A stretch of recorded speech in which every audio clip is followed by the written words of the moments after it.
there, Dr. Tumala from Trinergy Health here. I wanted to take a few minutes today to talk a little bit about the new article that I have published on my blog about toxins. I've called it It's Time to Ditch the Pop Culture. And what I mean, obviously not the music, but the culture of being bathed in toxins as we are today. I think it is really time for us to wake up to the problems created by the toxins in our environment. Um, so when I went down this path of switching over to holistic medicine and integrative psychiatry, what I learned was that really there were just a handful of root causes, which really are about how we live our life. I learned the same thing in both functional medicine and Ayurveda, that the basics, the foundation of health creation has to do with really how well we are living our lives or not. And what this means is that the food that we eat, the water we drink, how much we are moving, and what kind of relationships and connections we have. It doesn't get any more basic than this. That's all. That is all that is needed.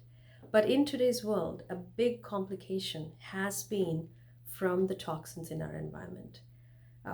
I think, according to some studies, since World War II, we've been exposed to a lot many chemicals than than our ancestors were. Something to the tune of 80,000 new chemicals abound in our environment today that did not exist just 80 to 85 years ago.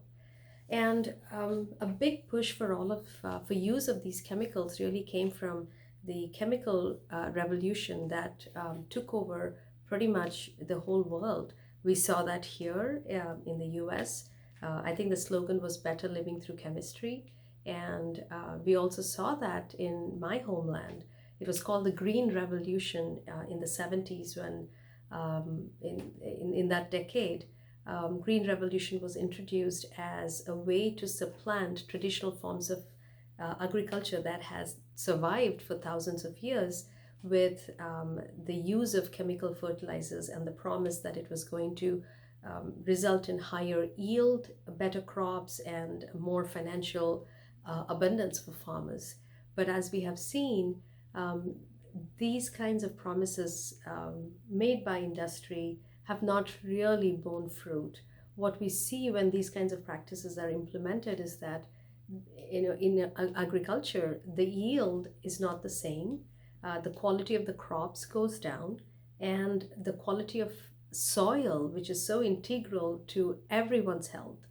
In fact, now I'm actually coming across information and studies that the microbiome in the soil is very much replicated in our gut microbiome.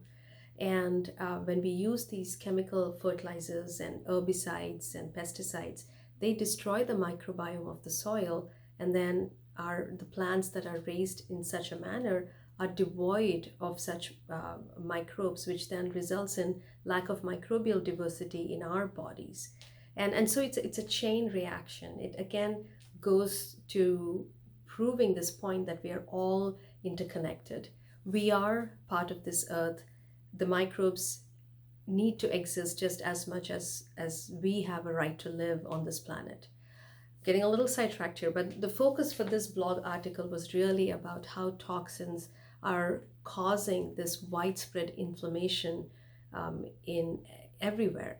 So if you look at any major illness, whether it's mental illness or physical illness, you will come across the word inflammation. That seems to be the new buzzword. And the big question is, why are we so inflamed today? Stress, yes, causes inflammation. The poor, the standard American diet or the SAD diet also is highly inflammatory. But if you actually dig a little deeper and see what exactly is it about the SAD diet, is it the amount of fat that is being consumed, or is it the quality of the fat that is being consumed? Is it the amount of calories, or is it the quality of calories? So if you ask these questions, the answers that we come across is that it is the quality, not so much the quantity. It is the quality of the food that we are consuming. It is the quality of the air, the water that we are consuming. that is actually triggering inflammation. And studies have shown that there are many pathways to this. Many of these chemicals are endocrine disruptors. They mimic estrogen especially, but we're also seeing that some chemicals like Roundup or glyphosate has androgenic effects as well. And many of these chemicals do directly trigger our immune system. It places a huge burden on our livers, which are not able to detoxify them. And this cascade of events then results in widespread inflammation in our whole body, which manifests as diabetes or polycystic ovaries, um, or even inflammatory diseases, autoimmune conditions like multiple sclerosis or rheumatoid arthritis, and then especially as mental health conditions like depression and anxiety. So in my practice, when I implement the root cause evaluation approach, what I am coming across is that it's inflammation, it's toxins, and it's stress, bad diet, and allergies. Um, we are these are the 5 root causes that we are frequently fixing in all our patients. Um, but the hope, there is real hope here, is that these causes can be fixed by targeting what we eat, how we live our life, and when we make these fundamental changes in our lifestyle, we do see that people recover.